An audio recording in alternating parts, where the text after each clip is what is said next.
Alhamdulillahirrahmanirrahim. Wabillahi nasta'inu ala billahi wassalatu wassalamu ala asyrafil anbiya'i wal mursalin wa ala alihi wa sahbihi. Rabbi shrah li sadri wa yassir li amri wahlul 'uqdatam min lisani.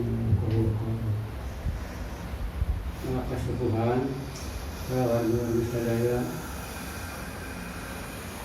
Alhamdulillah diduga ku cuaca model kieu bakal moal penuh.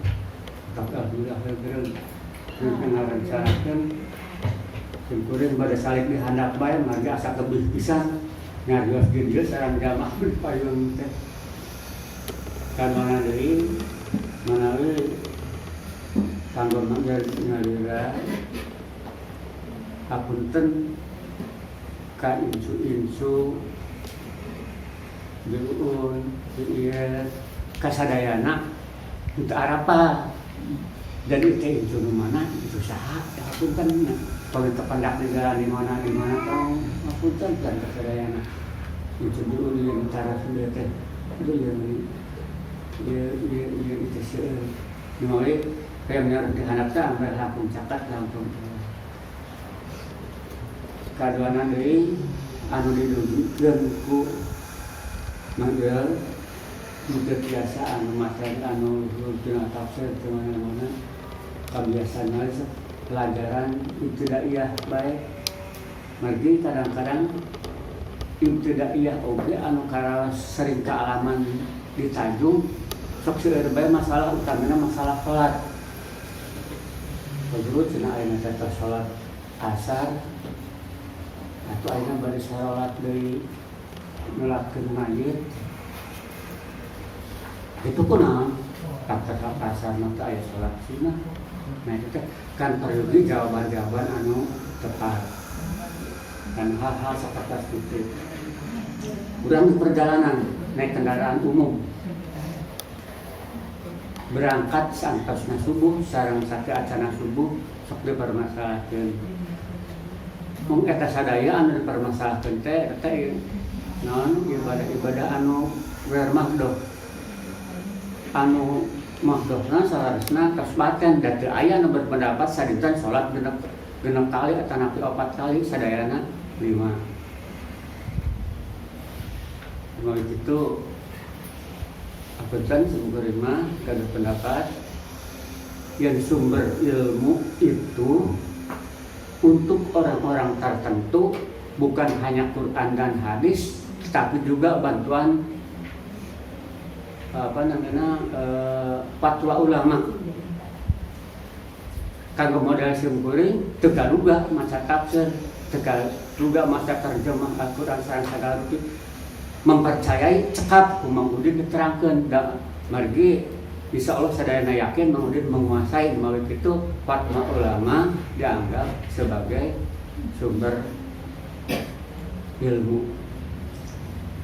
Salajengna deui sumkuring hareupeun ka bagi sadaya ka penlancet sadaya upami anu kabagian di payun model kieu kanggo kumaha namina teh ngajembarkeun kapanasaran dina keilmuan anu kacepeng. Jadi nuhunkeun deui sakedik mah bade di komentar diterangkeun naon rupi anu dibaca dengan harapan didangukeun ku Mang Udin sebagai narasumber urang untuk dibetulkan, dibenarkan apabila kurang tepat dan apabila memang sudah tepat tidak perlu ditambahkan. Karena itu bismillahirrahmanirrahim. Mungkin enak berdengar bantuan dodol 7 manfaat sakit. Sakit ada manfaatnya. Saudaraku seiman, ketahuilah bahwa sakit adalah musibah yang diberikan Allah Subhanahu wa ta'ala kepadamu sebagai ujian. Apakah kamu akan sabar ataukah sebaliknya?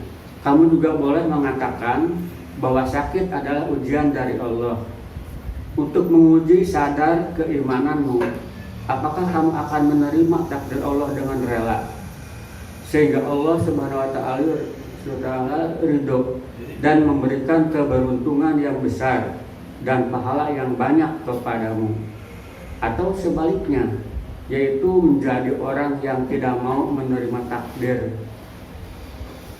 Wal'iyadu billah, sehingga kamu akan rugi karena tidak mendapat pahala dan kesembuhan serta ridho dari Allah Subhanahu wa taala. Ketahuilah bahwa saudaraku, semoga Allah memberimu kesembuhan, bahwa sesungguhnya keyakinan orang muslim tentang penyakit itu berbeda dengan keyakinan orang-orang selain mereka, yaitu orang-orang barat dan timur yang non-muslim meyakini bahwa ada beberapa penyakit yang tidak ada obatnya. Ini adalah keyakinan yang menyelisihi akidah kita sebagai orang muslim. Nah, bilang menyelisihi tadi. Ini adalah meyakinkan yang menyelisihi akidah kita sebagai orang muslim, karena Rasulullah SAW telah bersabda, fa innallaha ta'ala lam yaluq da'an illa anjalalahu dawaan. Sesungguhnya Allah SWT tidaklah menurunkan penyakit, melainkan Allah juga menurunkan obatnya. Jadi maksudnya dengan penekanan kita harus meyakini bahwa semua Allah menurunkan penyakit itu mesti ada obatnya. Yang penting kita ada usaha dan keyakinan, kepercayaan kepada iman kepada Allah. Nabi SAW juga bersabda, innal ladzina anjalad da'a anjalas syafa'ah. Sesungguhnya zat yang telah menurunkan penyakit pasti menurunkan obatnya. Nabi SAW bersabda, likulli da'in dawa'un wa inna usiba dawa'ud da'i bira'a bi'idnillahi azza wa jalla. Setiap penyakit ada obatnya. Apabila ditemukan obat yang tepat untuk suatu penyakit, maka akan sembuhlah penyakit itu dengan izin Allah. Jadi usaha kita dalam hal ini yaitu mencari obat yang tepat kehalalan dan keharamannya, tepat untuk macam penyakitnya. Ini perlu yang diusahakan itu. Jadi dikatakan yang tepat. Nabi SAW bersabda juga, innallaha azza wa jalla lam yunjil da'an ila anjala lahu syifaan alimahu man alimahu wa jahilahu man jahilahu. Tidaklah Allah SWT menurunkan penyakit, melainkan pasti Allah juga menurunkan obatnya. Hal itu diketahui oleh orang yang mengetahui dan tidak diketahui oleh orang yang tidak mengetahui. Kita kalimatnya menjadi dalam hadis-hadis di atas terdapat beberapa kabar gembira dari Rasulullah SAW. Pemberitahuan dari Rasulullah SAW bahwa Allah lah yang telah menurunkan penyakit. Siapakah Allah? Allah Subhanahu wa Ta'ala adalah Ar-Rahman, yang maha penyayang terhadap hambanya, dan Ar-Rahim, yang maha pengasih kepada orang-orang yang lemah. Allah Subhanahu wa Ta'ala tidaklah ingin mengazab hambanya. Oleh karena itu, wahai saudaraku yang sedang sakit, aku sampaikan kabar gembira bahwa kamu akan mendapatkan rahmat dan keadilannya. Ini bagi orang yang sakit, kita akan mendapatkan rahmat dan keadilannya, sehingga hal itu akan membuatmu ridho kepadanya. Sesungguhnya Allah Subhanahu wa Ta'ala menurunkan penyakit kepadamu supaya kamu menjadi dekat kepadanya, kepada Allah, bukan untuk menyiksamu. Dia menimpakan penyakit untuk mensucikanmu dan memilihmu, bukan untuk menjauhkan atau mengusirmu. Kamu telah memiliki teladan yang baik dari para nabi dan pengikutnya dalam hal itu. Hadis-hadis di atas sangat jelas dan tidak samar, tidak membutuhkan penafsiran lagi bahwa setiap penyakit itu pasti ada obat dan penyembuhnya. Tidak ada satu penyakit pun di muka bumi dunia ini, dahulu maupun sekarang, yang tampak ataupun yang tidak, kecuali ada penyembuh dan obatnya. Hal itu berdasarkan hadis dari Nabi SAW yang merupakan wahyu, bukan hawa nafsu. Berikut akan saya jelaskan mengenai beberapa macam obat penyembuh yang dapat menyembuhkan penyakit dengan izin Allah Subhanahu wa Ta'ala, yang mungkin belum pernah kamu dengar sebelumnya. Hal itu agar kamu tahu bahwa sebenarnya obat yang manjur telah diturunkan. Hanya kita saja yang tidak mau mencari, mengetahui maupun berobat dengannya. Kadang-kadang kita bisa mentafakuri ya, ada orang-orang yang selamanya puluh-puluh tahun di hutan, tidak mengenal dokter, sehat-sehat juga. Tidak mengenal baju jaket, tidak mengenal baju hangat, sehat-sehat juga. Obatnya cukup berbu, daun-daunan besar segala rupa. Nah itu karena Allah memberikan penyakit orang yang hidup di hutan berikut dengan obatnya yang ada di hutan juga. Nah itu perlu keyakinan kita untuk hal itu. Saudaraku, jika kamu mengatakan aku sakit, namun aku telah ridho dan menerima takdir Allah, aku juga telah mengetahui hadis-hadis Nabi yang menjelaskan bahwa setiap penyakit itu ada obatnya, sehingga aku menjadi senang dan gembira. Namun kemudian aku merasa sedih karena dengan sakitku ini berarti Allah Subhanahu wa Ta'ala telah murka kepadaku, tidak mencintaiku, dan aku hina di hadapannya. Allah telah menjadikanku merasa rendah sehingga aku mempunyai beban mental saat orang-orang melihatku terlentang di atas ranjang, mendengar berita tentang penyakit yang kuderita, sehingga mereka mengejek dan memperbincangkanku.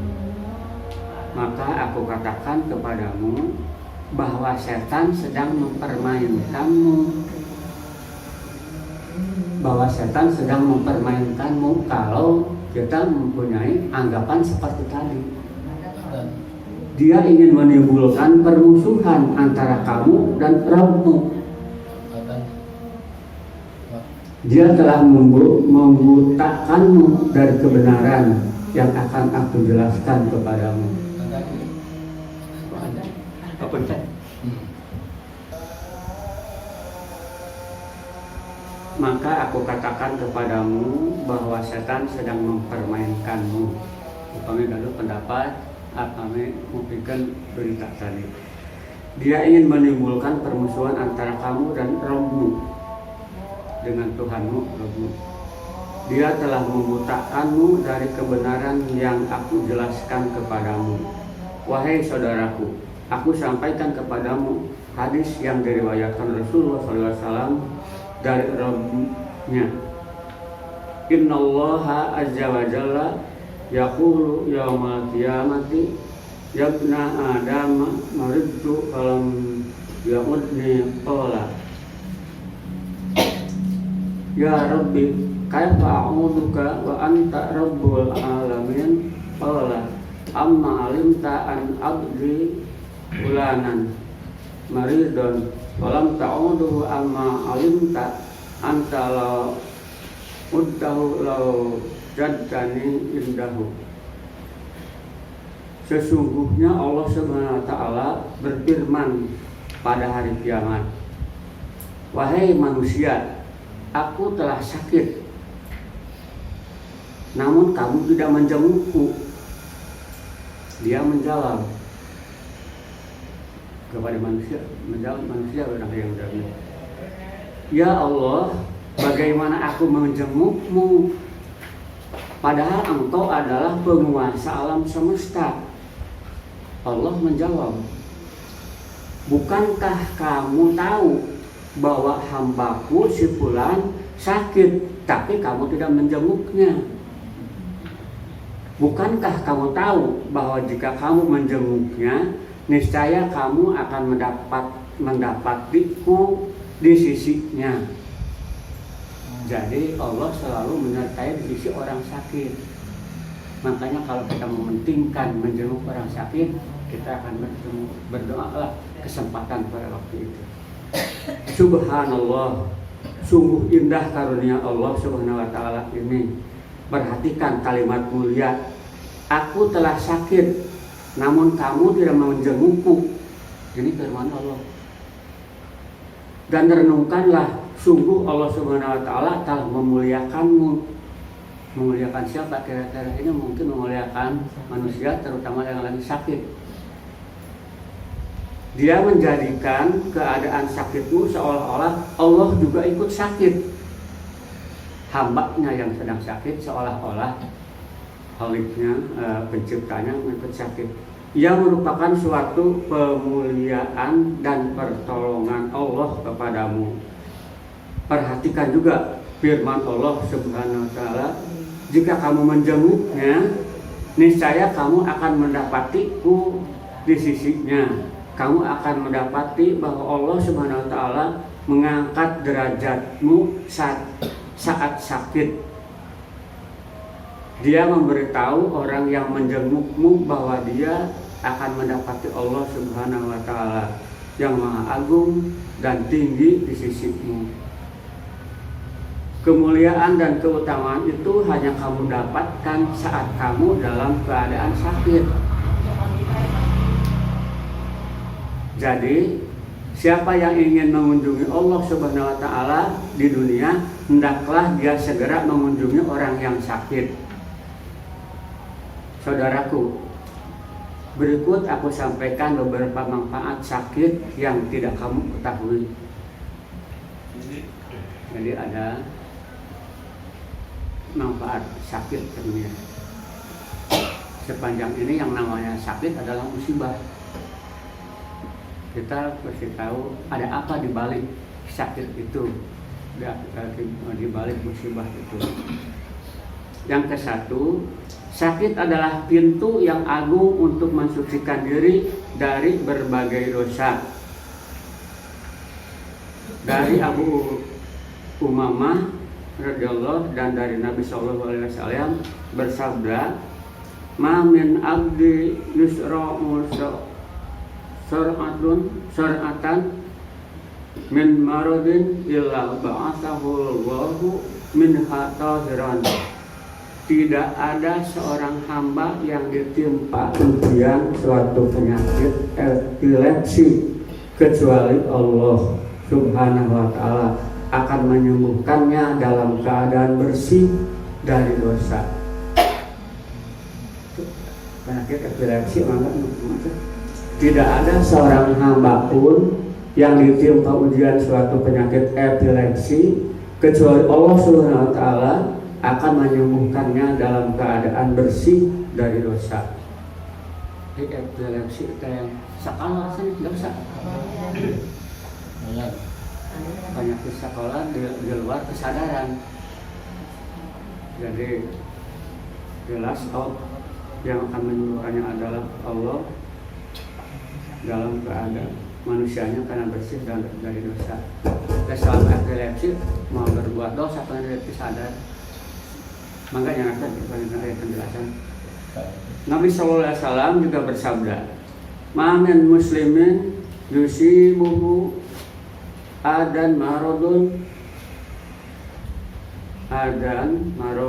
fama siwahun illa hatta Allahu lahu syai'an sayiatihi kama tahutu sajaratu waraqaha." Tidak ada seorang muslim pun yang ditimpa suatu penyakit melainkan Allah Subhanahu wa taala akan menghapuskan keburukan-keburukan pada dirinya sebagaimana pohon yang melepaskan daun-daunnya. Jadi sungguh mulia, sungguh beruntung kalau kita melihat di sini apabila kita ditimpa sakit dan memahami sedang apa kita sakit itu dan bagaimana Allah menghadapi kita dan sakit. Tidak ada seorang muslim pun yang ditimpa suatu penyakit melainkan Allah SWT akan menghapus keburukan-keburukan pada dirinya sebagaimana pohon yang melepaskan daun-daunnya. Tatkala turun firman Allah Subhanahu wa taala, "Ma ya'mal su'an yajza bihi." Yujza bihi. Barang siapa yang mengerjakan kejahatan, niscaya akan diberi pembalasan dengan kejahatan itu. An-Nisa ayat 123. Hal itu menjadikan berat bagi para sahabat lantaran setiap keburukan pasti ada balasan siksanya. Hingga Abu Bakar As-Siddiq pun bertanya, "Wahai Rasulullah, bagaimana cara selamat setelah turun ayat ini?" Beliau menjawab dengan menjelaskan keutamaan sakit dan manfaatnya. Beliau bersabda, "Afarallahu ya Aba Bakrin, alasta tamrodu, alasta tansobu, alasta tahjanu, alasta tusibuka awwa'u." Qala bala bahwa ma tuja'una bihi. Semoga Allah mengampuni dosa-dosamu wahai Abu Bakar. Bukankah kamu pernah sakit? Bukankah kamu pernah merasa payah? Bukankah kamu pernah merasa sedih? Bukankah kamu pernah tertimpa musibah? Abu Bakar menjawab, "Benar, wahai Rasulullah." Kemudian beliau bersabda, "Engkau diberi pahala karenanya." Jadi dengan penderitaan-penderitaan yang didapat Abu Bakar itu engkau diberi pahala karenanya, karena penyakit-penyakit yang tadi. Nabi SAW menjelaskan bahwa sakit merupakan sebab Allah Subhanahu wa taala menghapuskan dosa-dosa dan keburukan. Wallahu a'lam. Itu ya, jadi hanya Allah yang pasti tahunya. Kita hanya menafsirkan dari Quran dan hadis. Nabi SAW bersabda, "Ma yusibul muslima min nasabin wala wasabi wala hum wala hujnin wala adin wala ammi hatta sawkati su'aqaha illa kafarallahu biha min khotoyahu." Apa saja menimpa seorang muslim berupa kelelahan, penyakit yang terus-menerus, rasa gundah, sedih, sakit, murung, sampai duri yang mengenainya, melainkan Allah Subhanahu wa taala akan menghapuskan dosa-dosanya karena itu. Jadi dimulai memesan penyakit yang paling besar sampai mengangkat tunggak cucuk sekedik, itu akan diberikan pahala dari Allah, akan menghapuskan dosa-dosanya karena itu. Jika terkena duri yang merupakan penyakit yang paling rendah, itu saja bisa menghapuskan dosa-dosa. Maka penyakit yang lebih parah dari itu tentu akan lebih bisa menghapuskan berbagai dosa. Ini adalah petunjuk agama yang lurus. Jika agama memperhatikan hal-hal yang sepele, itu artinya agama juga memperhatikan hal-hal yang berada di atasnya. Semua itu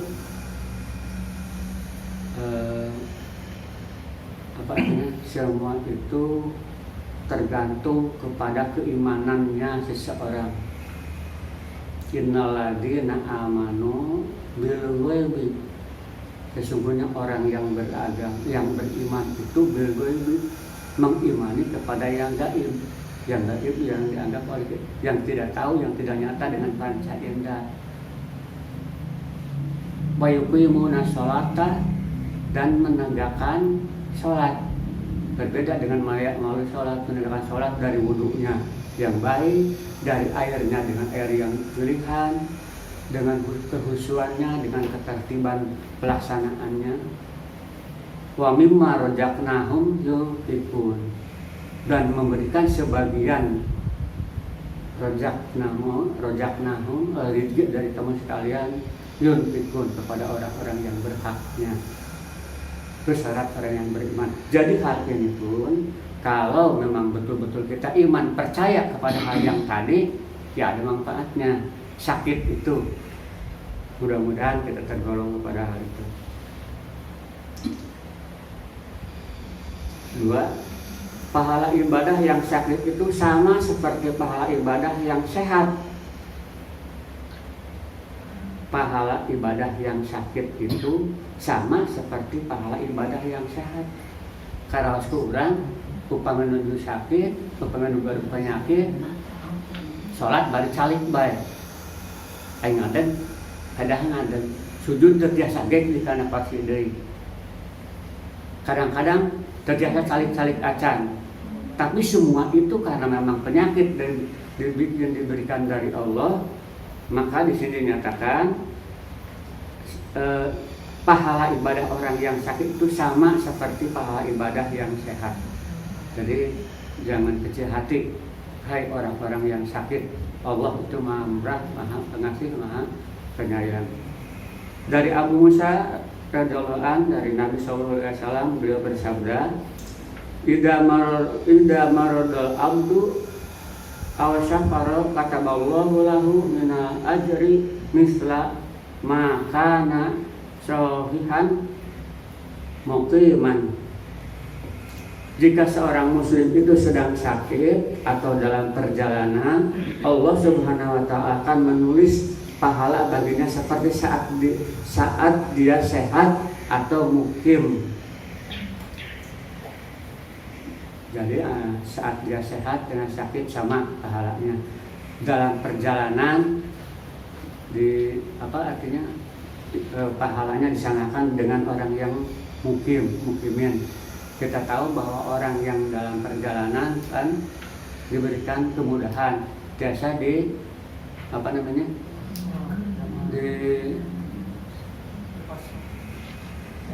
sholat di jamak ya.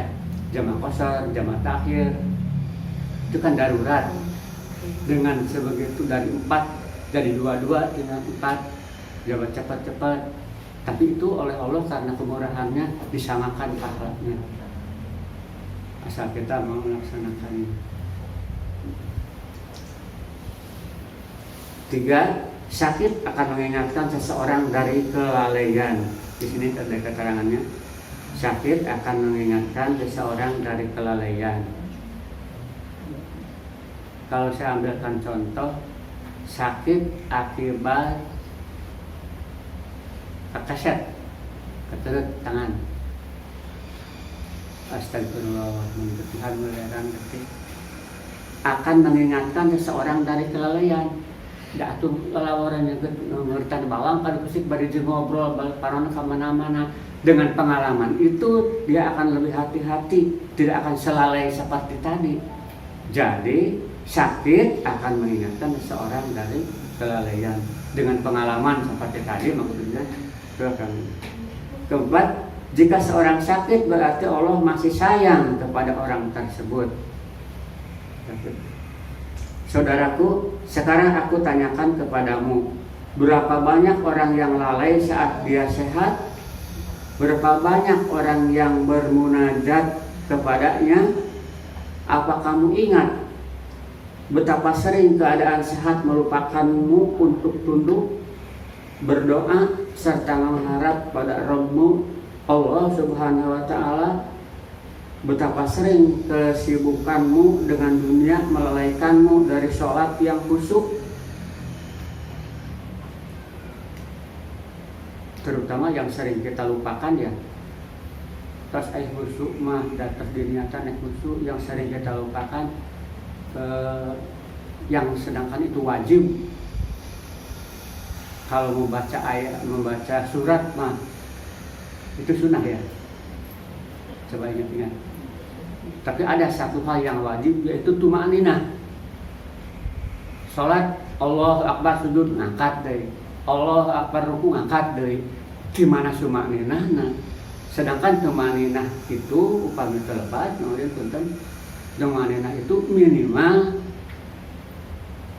ya sesaat cukup untuk membaca kalimat tauhid atau dzikir subhanallah astagfirullah. Tah saat itu teh keruku teh untuk bacaan anu lengkap oke sawaktu itu pun mah maksudnya ada tumaninahnya.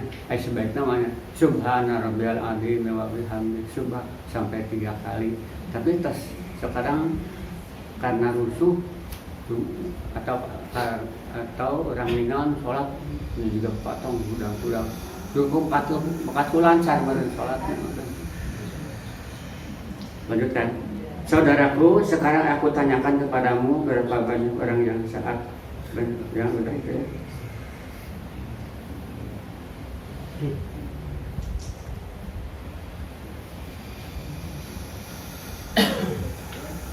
Betapa sering kesibukanmu dengan dunia melalaikanmu dari sholat yang khusyuk. Betapa sering sikapmu menumpuk harta melupakanmu melaksanakan rukun Islam. Tidak pernah merasakan keadaan orang miskin yang kelaparan, yang menunggu zakat dan sedekah hartamu untuk memenuhi kebutuhan mereka. Jadi kita harus mengetahui mereka yang miskin itu menunggu ya, menunggu kita yang berkecukupan untuk mengeluarkan zakatnya. Kita harus punya keyakinan, harus punya anggapan seperti itu. Sedang kamu sendiri tidak pernah mempedulikan hal itu hingga tiba-tiba sakit menimpamu dan membuatmu tersungkur di atas tempat tidur. Kamu terpenjara, merasakan sakit yang membuat badanmu tidak bisa tidur, membuatmu introspeksi diri serta melupakan dunia dari kesibukanmu sehingga kamu merasa lemah dan bersandar kepada Rabbmu. Tapi ya akhirnya baik juga. Itulah tadi yang namanya sakit itu adalah pertolongan Allah. Demi Allah, sakit itu adalah tanda cinta dan kasih sayang dari Allah.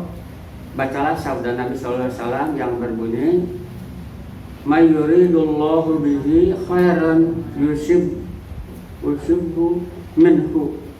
Siapa yang dikehendaki kebaikan oleh Allah Subhanahu wa taala, maka Allah akan mengujimu dengan sakit. Jadi apabila Allah memberikan kepada kita itu sakit, itu Allah sedang menguji kita dengan sakit. Juga sabdanya, innallaha idza ahabba qauman ibtalahum. Sesungguhnya Allah SWT jika mencintai suatu kaum, maka Allah akan mengujinya. Ini mah bukan satu orang ya, satu kaum. Kita ingat negeri Aceh, bukan negeri ya, tapi dalam kita sebutnya negeri Aceh. Sampai ada istilah Serambi Mekah. Tapi kok bisa juga, bukan kok bisa, tapi Allah juga memberikan ujian. Banjir di Aceh sebegitu besarnya, lihat di TV itu. Padahal sampai dijuluki Serambi Mekah.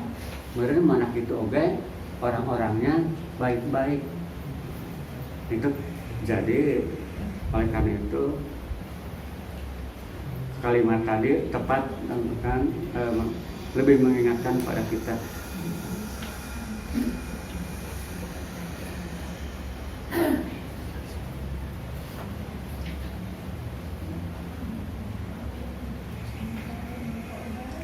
Bayangkan wahai saudaraku, jika kamu dalam keadaan sakit, kemudian tiba-tiba kematian menjemputmu, apakah kamu melihat tempat kembalimu?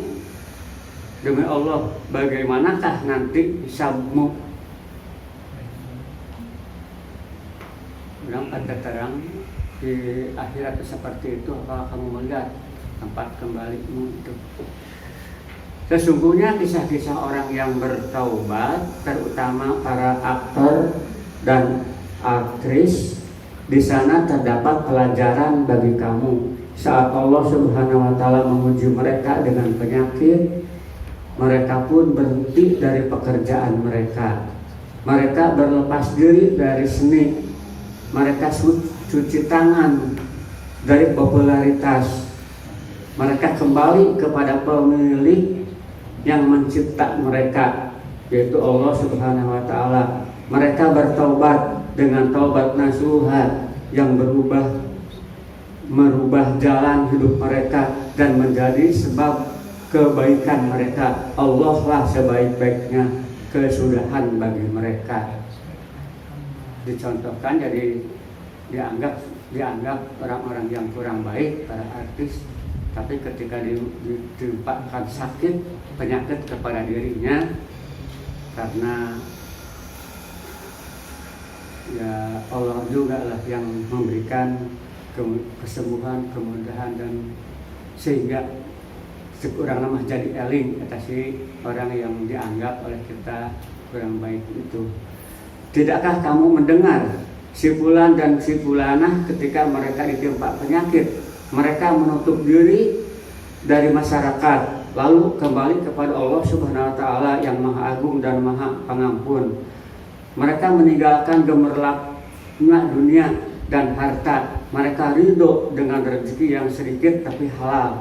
Kemudian datang kepada mereka kematian saat mereka dalam keadaan yang paling mulia. Perubahan ini tiada lain karena fadilah dari sakit. Dari ini fadilah dari sakit, manfaat dari sakit, atau dari karena adanya sakit sebegitu besar menolongnya kepada umatnya Allah. Sedangkan keadaan mereka lebih buruk dari keadaanmu sekarang ini. Maka apakah kamu tetap tidak akan sujud bersyukur kepada Allah Subhanahu wa Ta'ala atas sakitmu, atau hatimu tetap tidak akan sujud karena pasrah kepada takdir dari Rabbmu?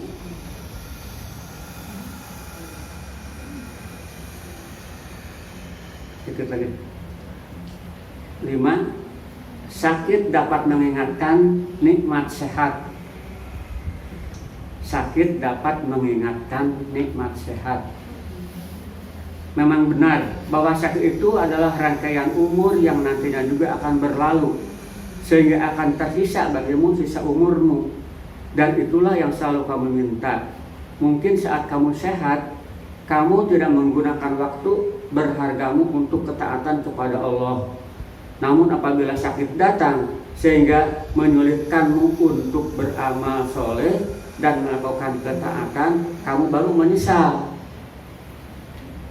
Kamu berazam akan melakukan amal soleh dan ketaatan jika sehat. Ya Allah, bisa tas damang mah insya Allah bakal getol sholatna mau air tinggalkeun. Ya Allah bakal anu tuh sakit mah diberikan keimanan oleh Allah itu. Tapi apakah nanti setelah sembuh? Wallahu alam, Allah juga yang menentukan. Kamu baru sadar betapa berharganya nikmat sehat itu. Waktu sakit dia baru sadar nikmat sehat seperti apa. Kamu juga baru tahu betapa besar fadilah saat itu. Dan kamu baru mau bersyukur atau nikmat sehat yang dilimpahkan Allah kepadamu itu. Tapi ada sedikit yang pernah melihat dalam kitab apakah Nasaihul Diniyah atau kitab apa, sehingga tidak bisa dibaca seperti apa hadisnya. Ada seorang ahli ibadah, seorang dai, seorang orang baik, ya. Dia berdoa, ya Allah, masukkan aku ke surgamu karena masukkan aku ke surgamu karena amalanku yang baik ini. Allah menjawab, tidak. Menyuruh malaikat untuk dihisab. Maka dihisab 1 poin, yaitu dari nikmat mata. Dan nikmat matanya, ternyata menurut dihisabannya itu nikmat mata saja satu macam menjauhi lebih banyak daripada apa tadi itu, dari ibadahmu yang menurut anggapan dirinya paling bagus, paling banyak. Oke, sudah sampai kelima, barangkali terlalu banyak. 6, semuanya ada 8 ya. Menarik sekap-sekap dari dalam meeting. Wallahu alam. Anu laresna menawi petunjuk Allah sareng tina kitab anu lapatna lisan abdi anu lapatna punten kasadayana. Billahi taufiq wal hidayah. Wassalamualaikum warahmatullahi wabarakatuh. Ini ayat yang tadi yang dibaca itu, yang ayat yang tadi dikutip sesuai dengan permintaan ayat tadi di awal. Kalau ada yang salah diperbaiki. Ini terutama karena ayat Quran ya, Quran tadi disebut alladzina amanu yu'minuna bil ghaib. Yang benar itu alladzina yu'minuna bil ghaib. Jadi ada ayat Quran di awal, a'udzubillahi minasyaitonir rajim, alif lam mim dzalikal kitabul la raiba fihi hudal lil muttaqin alladzina yu'minuna bil ghaib. Itu ralat saja. Ya kenal Quran aja, harus diluruskan. Kemudian sebagai kesimpulan dari yang disampaikan bahwa apapun yang Allah berikan pasti ada manfaatnya. Maka Rasulullah SAW bersabda dalam sebuah hadis, ajaban li amril mu'min inna amrahu kulluhu khairun. Saya kagum ke orang mukmin. Jadi orang mukmin nih, maka kalau bukan mukmin tidak berlaku. Misalnya si Ahok gering, ya gitu ya, gering. Kayak gitu dihampura dua sana, ya ente. Jadi yang beriman maksudnya. Terutama yang dijelaskan masalah sakit, ini tidak berlaku bagi orang yang tidak beriman tadi mah. Misalnya anu kafir no gering, misalnya ira-ira Donald Trump gering gitu ya. Dosana tadi hampura itu mah, tadi hampura ada. Sebabnya nanti iman. Jadi yang tadi itu yang muslim, yang mukmin, yang disebut-sebut tadi itu. Bagi kita ternyata penyakit itu ada hikmah-hikmahnya di balik itu ya. Maka Rasulullah bersabda dalam sebuah hadis, saya kagum kepada orang mukmin, seluruh perkaranya baik. Dan itu tidak diberikan kepada semua orang kecuali yang mukmin saja. Kemudian Rasul menjawab di sebuah hadis, kalau mukmin itu mendapatkan kegembiraan lalu disyukuri maka jadi kebaikan. Kalau mendapat penderitaan, kesempitan lalu disikapi sabar maka jadi kebaikan. Apa artinya ini hadis? Jadi pemberian Allah itu jangan kita lihat pemberiannya saja, tapi lihat akibatnya. Akibat di pemberian itu.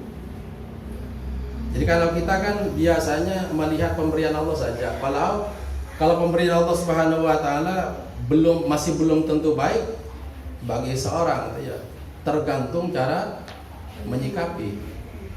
Maka kata Nabi, kalau Allah memberikan kemudahan, kelapangan, digunakan syukur. Syukur maksudnya digunakan untuk menunjang kebaikan-kebaikan, jadi baik. Sebab tidak semua orang yang diberi kelapangan dijadikan alat bersyukur, enggak. Tidak. Ya. Jadi tergantung penggunaan, tergantung menyikapinya. Sebaliknya kalau diberi yang sebaliknya oleh Allah, beri takdir yang kurang baik, kelihatan kurang baik. Maka yang kurang baik kelihatannya tapi disikapi sabar, itu jadi kebaikan.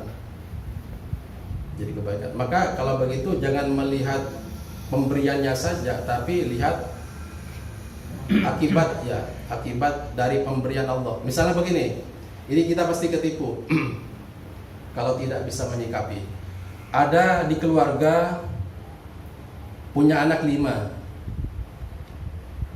yang 4 pinter semua sampai profesor. Kira-kira yang punya anak begini gembira enggak? Gembira pasti gembira. Anaknya yang 4 profesor, pinter sampai profesor. Yang 1 sering tidak naik kelas, boro-boro profesor, sok tak naik kelas. Kira-kira ya teh, hiji kira-kira nyusahkan enggak?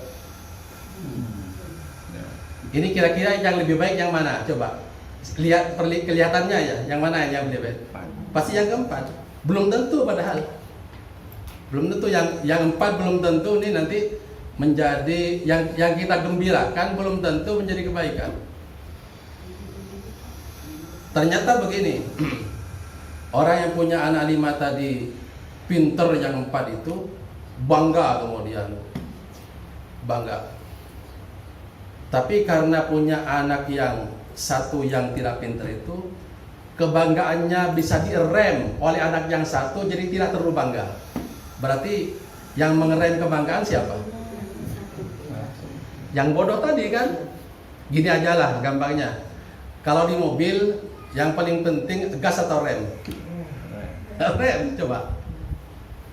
Maka jangan anggap anak yang 1 yang bodoh tadi, oleh kita jangan dimarahi oleh kita gitu ya. Kakak kamu ini yang 4 profesor semua, kamu ini SD juga tuh naik. Padahal justru yang tidak naik ini oleh Allah dijadikan untuk mengerem yang 4 agar orang tuanya tidak terlalu bangga dengan yang 4. Iya. Coba pun 5-5-nya coba. 5-5-na profesor. Kira-kira kumaha.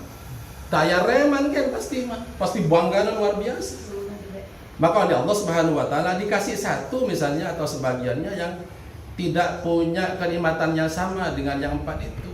Itu sebagai rem sebetulnya. Sama dengan sakitan, Iya. Ya. Dan sakit, ada kan yang Iya, ada begitu ya. Jadi kita tidak melihat pemberian Allah objeknya saja, tapi kita lihat hikmah-hikmahnya gitu. Ternyata yang 1 yang selama ini tadi, anak yang 1 yang selama ini mungkin diremehkan karena bodohnya, jarang naik kelas dibandingkan kakak-kakaknya yang 4 yang profesor itu. Ternyata yang 1 ini oleh Allah dijadikan untuk mengerem orang tuanya biar tidak terlalu bangga dengan yang 4 ini. Menyadarkan. Jadi rem nih justru ini. Disadarkan. Maka coba nanti kalau yang bangga dengan yang 4 itu ya dipuji oleh orang kan pasti bangga. Tapi ketika anak kamu juga yang 1 bodoh, jadi malu enggak? Jadi malu. Maka dengan jadi malu mengerem sifat bangganya yang keterlaluan yang 4 tadi itu. Maka di Al-Quran disebut Allah Subhanahu wa taala di surat Al-Alaq ya. Ini bahaya sekali sifat ini ya. Sifat ini sangat bahaya sekali kalau dimiliki orang itu. Kalla innal insana la yatgha ar-rahus tauna inna ila rabbika ruj'an. Jangan bersikap berlebihan ya dalam bangga dan segala macam ya. Innal insana disebut di Quran tadi itu, kalla innal insana la yatgha. Sungguh manusia itu kadang keterlaluan buruknya maksudnya. Kapan? Ar-ra'ahu istaghna, ketika melihat dirinya serba berkecukupan. Ini bahaya sekali ini. Bahaya. Sehingga orang yang merasa serba berkecukupan nanti tidak perlu keluar dirinya, merasa berkecukupan sampai merasa nanti tidak butuh Allah. Awas tuh, bahaya sekali itu. Naudzubillah min dzalik. Merasa tidak butuh dengan orang saja bahaya. Apalagi merasa tidak butuh dengan Allah. Coba nanti kalau mati, kalau kita naudzubillah, kalau kita merasa tidak butuh dengan orang, kalau mati saha nu bari ngagotong urang. Da urang teh butuh batur. Upami urang maot teh anu bari ngagali kuburan saha? Da urang nyebatkeun teu butuh kana sanes, cik ngagali kuburan sorangan. Gitu. Misalnya gitu. Kita ini saling membutuhkan ya dalam kehidupan. Maka Allah Subhanahu wa taala di Quran itu di antara hikmahnya Allah menjadikan kita berbeda-beda dalam kenikmatan itu agar satu sama lain saling saling membutuhkan sebetulnya gitu. Kalau sama repot nanti. Ya, repot. Maka oleh Allah Subhanahu wa taala semua kenikmatan itu dibeda-bedakan agar satu sama lain saling butuhkan. Coba bayangkan kalau begini kira-kira semua orang pintar, kira-kira ada pengajian enggak? Enggak ada usaha sekolah, ada pintar sadaya dah. Gitu. Makanya Allah Subhanahu wa taala diberi perbedaan-perbedaan, ada yang pintar, ada yang kurang pintar. Agar satu sama lain saling membutuhkan ya gitu. Wallahu a'lam. Jadi kita yang paling penting adalah cara menyikapi tadi yang contohkan yang oleh Nabi Sallallahu Alaihi Wasallam takdir syarihin ya, takdir yang kurang baik, yang kelihatannya kurang baik ternyata di baliknya itu sangat banyak. Yang secara singkat orang-orang yang karena tadi sakit yang dicontohkan, orang yang sakit oleh Allah diberi banyak kemudahan. Coba kalau yang sakit tuh, orang yang normal kan sholat berdiri, kamu tidak usah berdiri, duduk aja kamu.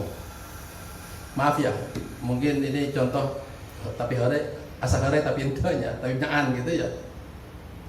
Coba orang kalau kampanye itu mencari kedudukan sanes. Upami kampanye tuh pemilihan dewan, pemilihan presiden, nyari kedudukan sanes. Orang yang sakit diberi duduk oleh Allah, kayak gitu ya. Tak kena diberi duduk oleh Allah Subhanahu Wa Taala, kan gratis ya Allah itu mata kena kampanye. Gitu ya, duduk kamu, gitu ya. Ya caca bungkulan loh. Ya, Itu intinya. Tidak mencari kedudukan. Enggak usah mencari kedudukan, kata Allah. Udah. Ya, udah kamu nyari tuur baik, udah duduk sendiri deh tuh mah. Enggak usah dicari. Udah. Mulai ya paham sedikit gitu ya. Kan yang paling dicari orang kan kedudukan. Orang yang tidak mampu berdiri waktu sholat, gimana katanya? Kan duduk, diberi gratis Allah, tidak usah kampanye, duduk aja kamu, begitu itu diberi kedudukan oleh Allah Subhanahu Wa Taala. Jadi intinya orang yang kelihatannya diberi takdir buruk, sebetulnya banyak kemudahan-kemudahan yang Allah berikan, ya Allah berikan itu. Peraleng tiris model ayana teh, beri oleh Allah. Udah tayamum kamu, jangan pakai air. Gitu ya. Kan mudah itu. Dari Allah Subhanahu Wa Taala. Ini biar kita baik sangka pada Allah Subhanahu Wa Taala. Intinya bahwa apapun yang Allah berikan pasti ada hikmah-hikmah yang ada di baliknya, hikmah kebaikan. Makanya ucapannya adalah alhamdulillah ya. Alhamdulillah. Hanya cara alhamdulillah dua. Kalau alhamdulillah yang kita terima kebaikan, itu mudah-mudahan kebaikan ini bisa menyempurnakan kesolehan. Maka alhamdulillah begini, alhamdulillahilladzi bi ni'matihi tatimmus sholihat. Jadi kalau kebaikan itu dapat kebaikan, doakan lagi. Ini kebaikan mudah-mudahan bisa menyempurnakan kesolehan. Sebab kadang-kadang orang teh dapat kebaikan bukan kesolehan yang didapat. Yang bukan kesolehan yang menjadi kesempurnaan. Ya begini aja contohnya.